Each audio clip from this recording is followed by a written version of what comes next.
Man, let me tell you about my day. Well, it all started when I was taking my leisurely mountain stroll.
Well, I guess we're painting an Undertale painting today, but that's okay. Let's get started. If you painted with me before, we've generally just done outside landscapes, you know. Mountains in the distance, trees in the foreground, clouds.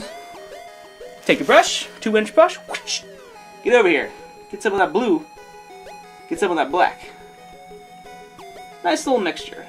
Now you want to make sure you have your big brush because you're just going to go over the entire canvas with this mixture of color.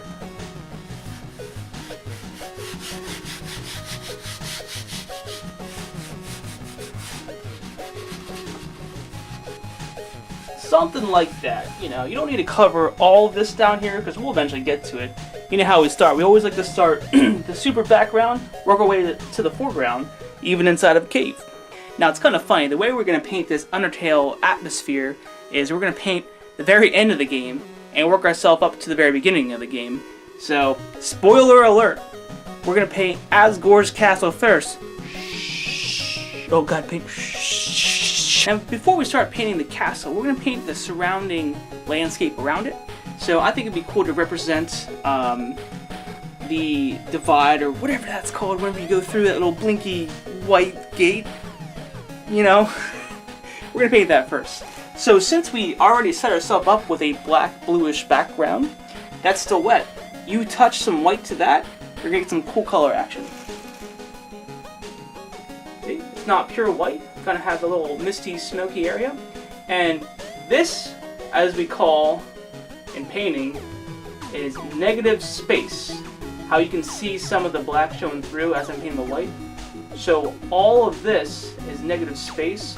So paint as you think a cave opening would look like. Wherever that thing is, the gate, Asgore gate, the goat gate, the gate that you go through to get out of the cave. Okay, we'll stop now. So we can load up with more white. And you go back into it. Now you have some more white. And this is a fun way to make your light source too. So now we have a light source coming this way. So everything that we paint now can be affected by this light source coming this way. Kind of have light pouring down here, hitting things here and there. There's a kind of a surrounding town around the castle. So town color, you can go ahead and mix a little bit of yellow and black, nice little gray, just to switch up the flavor a bit. Now again, we're only going to touch where light is going to hit these structures and buildings. So since the light's coming this direction, it may just hit the top of this one, maybe go down like that, and you would just repeat this here and there.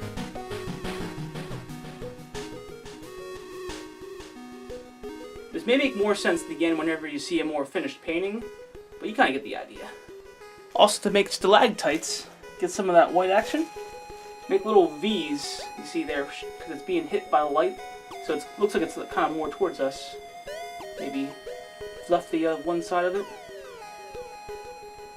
Simple as that. Now don't worry, if you feel like you've gotten a little too carried away with putting too much light, what you could do is you can actually just take some of that black, the mixture you used for the background, and paint over top of it. You know, eventually that will blend together, and you can kind of push and pull with the lights and darks. So we never make mistakes here. Now after you develop your light source and some of the surrounding elements to it, we're going to lay down the foundation to the Asgardian castle.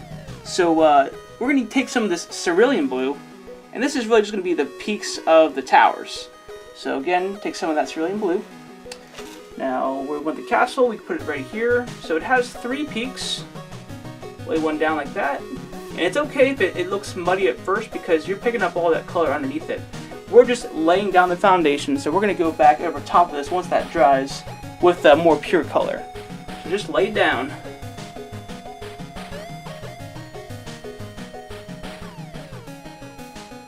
Once you put your peaks down, then make a good gray color for the actual castle portion of it. So white, some black, and actually that should be good. Just nice white and black to make a nice gray.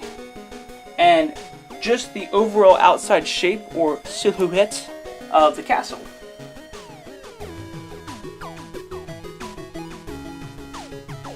Now once you lay that portion down, go back into your black to really emphasize some of the windows in it. So I know there's a big window here. Touch it. There's a few over here. There's a big draw gate here. And once you do this, just know that the light source is coming this way. So whenever it hits it, you just have to make sure there's shadows on the one side and lights on the others.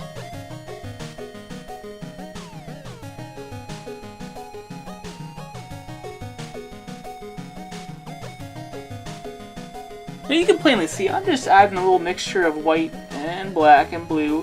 Get these stalactite-y things in caves. Touch it, pull it down, you know. And I'm just going here and there, just wherever you think they should be. That's okay. Again, this is still the far away area, so not too much detail as always. Have some little building action going on here. That is fine. And really, you kind of make the story up, you know, where the building should be. I know when you're getting towards that part of the game, they're kind of all over the place. You go over some bridges here and there, so touch them in there. All good. And the best part about this is we're going to do the next area, environment, and if we ever want to go back and put more detail in this thing, who's stopping us? Asgard! So I'm feeling for the next section we can add the core, or you know, that fire level before the castle. So simple way to mix up that machiney kind of looking environment. Take some of your cadmium red, get some cadmium yellow, pale hue, mix them together. You kind of get this nice little looks like a steel kind of color because you have the black already on your brush. So something like that. And again, this is just going to overlay the initial shape. And then we'll go back, put some highlights, put some shadows, we'll be good to go. Obviously, if you play the game, you can get some ideas of how it's shaped, but I always find it fun just to kind of go in there blindly of what I think it looks like. That way it's called appropriation. So, yeah, you're painting what it is, but you're making it what you think it should be. So that way there's no preconceptions or anything like that. Just gonna nail a basic shape here. Pull it down. And when you do this, think machine, think metal pipes, you know. Again, this is just an overall outline shape of what the core is going to look like. Make it a little bit bigger. Some pipes coming down here. Now, obviously, the more you play around with making structures, they become easier in the end.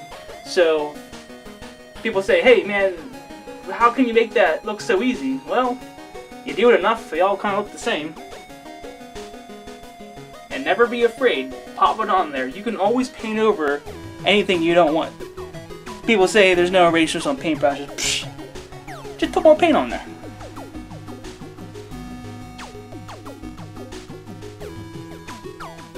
Now since we have the basic shape of the core here, around the area it's kind of like a mountainy, rocky area. So just load up with your burnt sienna, and I would just say just pure burnt sienna, because we're going to go over it with some highlights and shadows. Just kind of have a little mountainy atmosphere around this area. And this is going to make a lot more sense once you start seeing light added to it. We're really just mapping out the basic shape of all these kind of terrains at this point.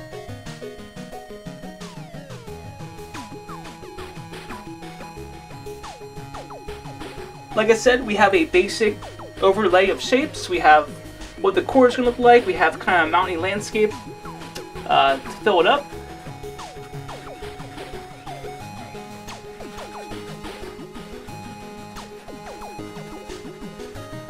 And as promised, let's make this thing make a little bit more sense. So, you have the core. You did a mixture of red, yellow, and obviously what was taken from the background color to make this nice dark overturn. Splash some white on there. Same color. Boom. Now, where's light coming from? Well, you got light coming from this way. But also, remember, there's some lava on the bottom. So there's really cool overlay you can do with light. I'm going to just, again, touch this to get the light coming from this side. And as you can see, whoosh, there it is. And really just, every shape you made, make sure there's a highlight on the one side. And the more you do this, like I said, it just comes easier over time. But for every shape, you need to highlight, give it a highlight, give it a shadow. And each shape's a little bit different for how it takes the light. As long as you just kind of represent it having light, we can take it from there. And it starts standing out. Okay, now for every light, you need kind of a shadow. So we're going to have a shadow on the one area of it. Take that red again. Take that yellow. Crazy enough, add a little bit of blue to it. Makes a very interesting color. You might be like, ew, that's gross. But it makes sense in the end. There it is. Come over to this side. Add it all in there. Now here's something we haven't talked about before. Certain round objects have what's called a reflected highlight. If you ever see a tree, and I'll show you a picture right here, you see that there is the highlight on the one side, then it kind of fades in towards, gets darker and darker, then you see that complete shadow. And then on the very, very edge, you see another light. That's called a reflected highlight. And it really just kind of shows you the roundness of an object. So we're going to do that same thing to this core. So again, just take that same color of the light. Your yellow, your red, your white. Add some blue. There we go. For each round object, touch the one edge of it. Just to show the highlight around the other side. To give the core even more life, we're going to add some lights into it. That's just a pure dosage of yellow. Add that to your white. I'm just using the same old dirty brush. You could wash it off, make it more pure, but I'm lazy. There it is. Yellow and white mixture. And just gotta think, where are the lights on? Turn the lights on. Touch it here and there. Whoop, whoop. There's light, there's a light. There's a light here, here. Wherever you think it should be. Maybe don't add too many lights, but just kind of give it some more flavor, some more light to it. The next step is we're going to add the lava around this area. I would get a cleaner brush for this one. This one's way too dirty. Clean brush. Whoop. Just red. Just yellow. No mixtures in between. And we'll just dab it here. Whoop, whoop, whoop, whoop. I would go down and reload it multiple times so it doesn't just get the background color. And just think how lava would flow in the land. Now, since you got your lava flow, you're going to have to highlight how it would affect the surrounding area. So obviously, I don't know if you've ever seen lava, it's not like a crazy light, but a light nonetheless. And we can just kind of affect how these mountains and everything would accept this light. I would say use that lava color, mix it into your brown a bit, And you can kind of get some colors. Yeah, you see like that? That would just light up the night. Lava light. Yeah.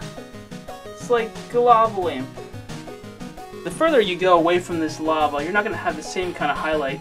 In fact, the further away you move from this light, you move towards this light, these little mountains would actually get this kind of lighting.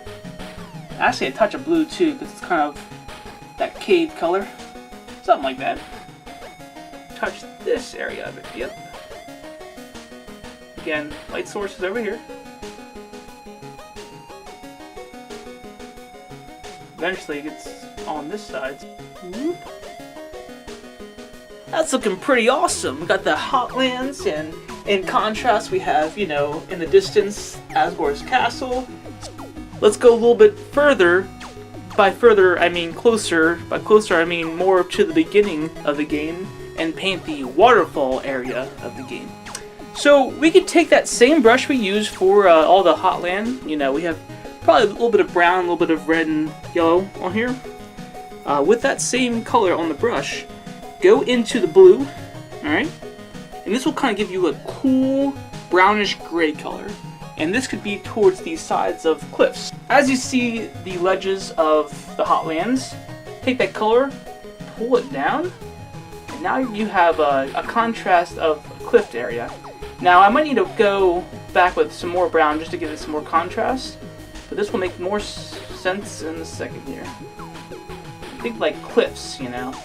It goes whoop, whoop. Now make sure as you're painting this towards the back, this is a very quick lesson for 1 point perspective. Say if you have a long, narrow, like a hallway that goes into the distance, this side is going to get smaller as it goes back. As it comes towards you, it's going to get bigger and bigger. There's a quick 1 point perspective lesson. You passed 12th grade now. Off to college. Don't worry, that $40,000 will eventually get paid off. So that gray color that we used for the side, just get some more white and we can add some highlights to the side of the cliffs. So you see right here, just touch it with how it's pointing out here. Touch it with the white just so you can get some more highlights to it. Now, we're kind of getting towards the bottom of the waterfall area. Add a lot of white, and again, you already have that kind of gray action on your brush. Take it and think of like a walkway. So again, 1 point perspective again. Take it, and this walkway should grow as it comes towards us. You can kind of see that getting bigger and bigger, because we are looking down onto it. Now once you have that, you can add the little stream at the bottom. Take some of your cerulean blue, just a good glob of that, and this is just the initial lay of the water. Same deal, in the distance it's going to come towards us, and it's going to get bigger and bigger.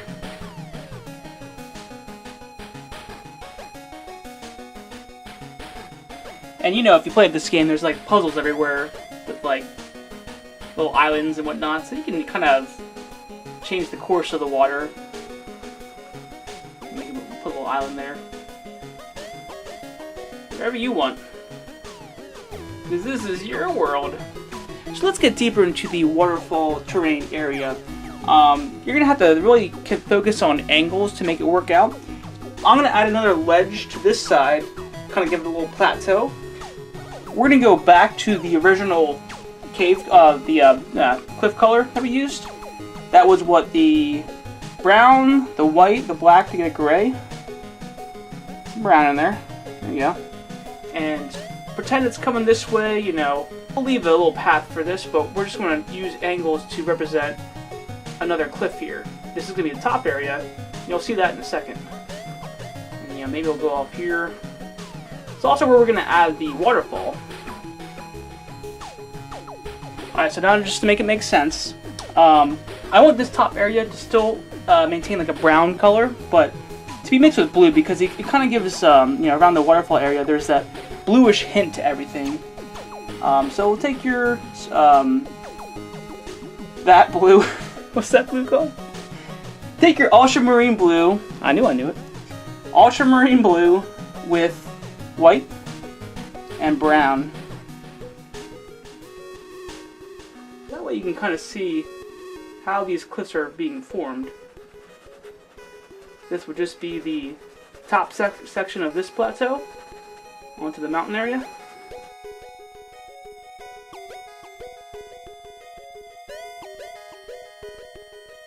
Now whenever you have this top filled in here, now you can really play around with the waterfall itself. So for the waterfall, I would grab white, some blue, that would be the ultramarine blue, and really just kind of think like water. So water is going to flow here, going to fall down here, and we can add some highlights there, you know, and we can kind of branch it off, maybe have a few waterfalls. Now I'm picking up some of that brown, but we can just kind of play around with how or basically direct where the water is going to be once it actually slows down here. Maybe there's a peak there, so it goes behind there. Maybe the source of the water is up here, who knows? There you go. Up there. And that's just a base layer of water. I'm actually going to elaborate it more around this area. So maybe it comes down here, but it comes down a few different ways.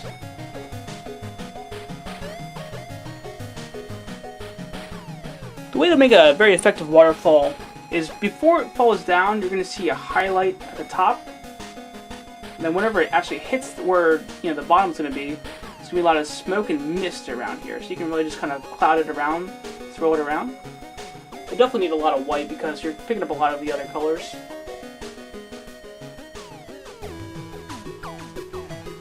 I also want this area to kind of have like a bluish hint all over the rocks. We got a base layer there. I'm going to add a lot more blue and white gray mixture and just kind of highlight the rocks here and there. Yeah, just kind of give it a cooler look.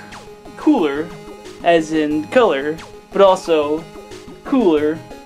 You know what? We'll stop right there.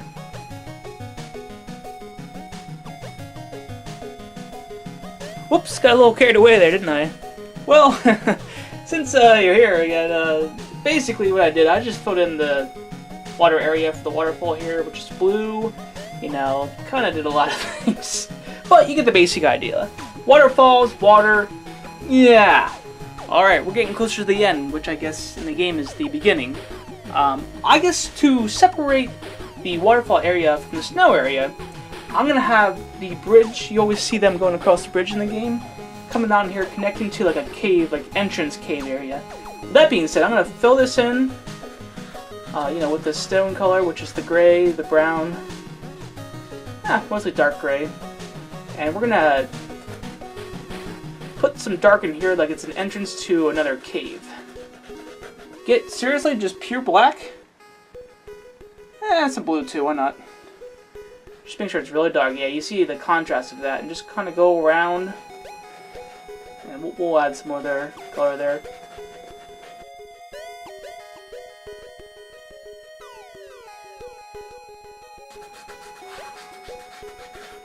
Something like that for the cave. Alright, now let's move on to the snow area. Now, it may seem crazy, even though there is white canvas, yes, you're going to use some white paint on your brush, but with a very, very, very small amount of blue. And I'm going to use the cerulean blue because that's a very, very weak blue. It just makes the flave in the snow, so I would start here and work yourself up. Now, if you ever see snow, in the light, the shadow portion of the snow is actually blue, so that kind of gives us an idea of where our shadows are going to be. Put it on there, swirl around, get some snow.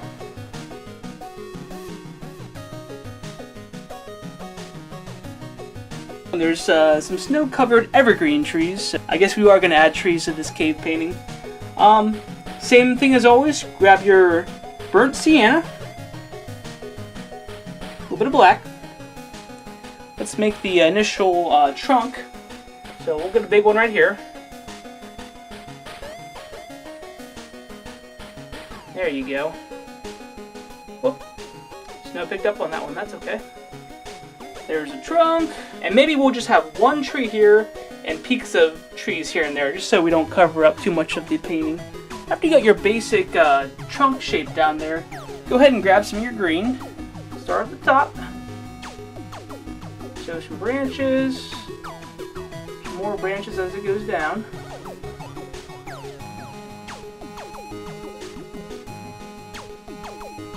Just building a shape there. Some more green.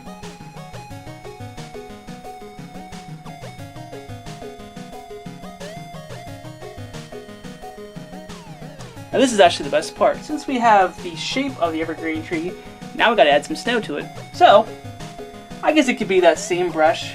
Grab some white, and just think how snow would hit a tree. You know, you're obviously gonna see some of the green beneath it, but it's just gonna be covering branches here and there. I'm just dabbing it with the paintbrush. But that makes a nice little contrast in this relatively dark painting. Get a lot more of that green for your just the top of the trees. Pretend these are like closer to us and we can really just see the top. It's gonna pick up that white, but that's okay. Lower it over it a few times. Something like that, just to separate the snow and it just being all the same. That's that.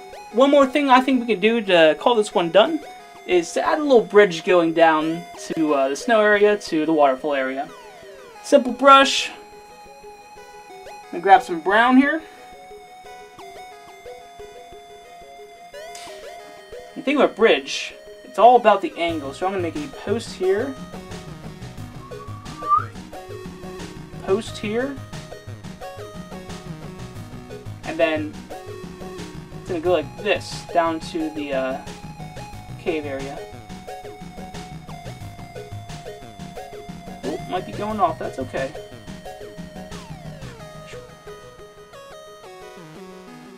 Fill it in.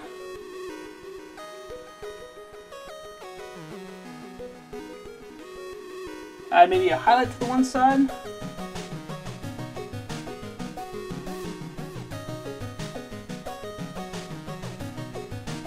Maybe some snow on the top, you know? Whoop. Whoop. Maybe add some, let's make it lighter.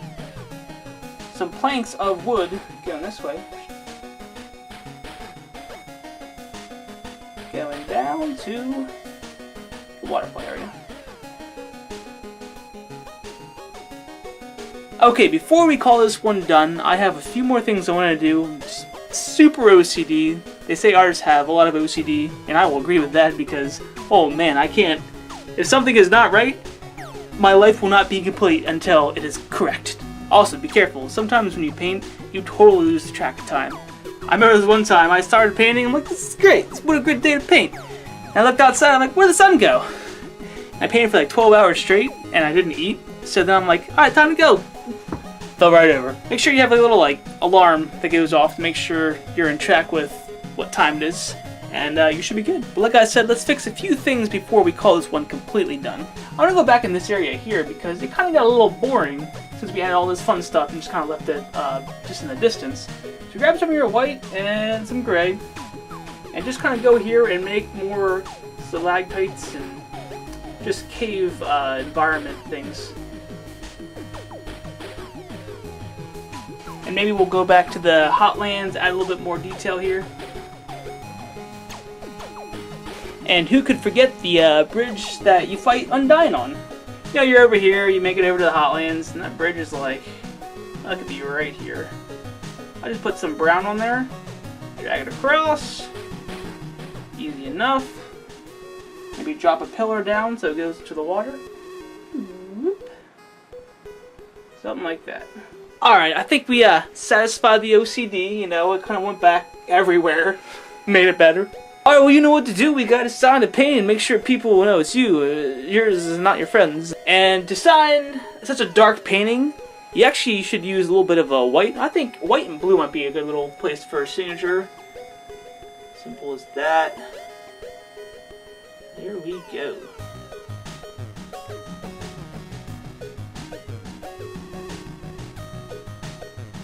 And with that said, you can call this one complete.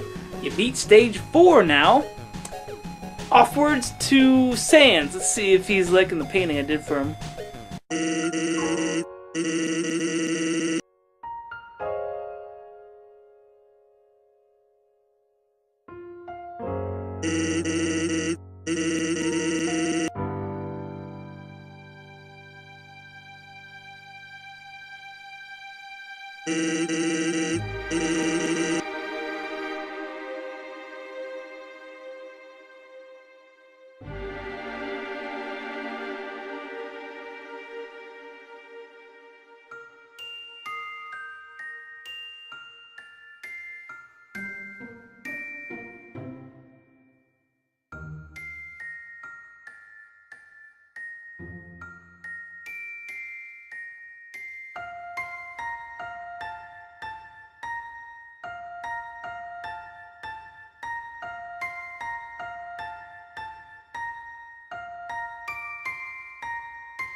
Down Asgore.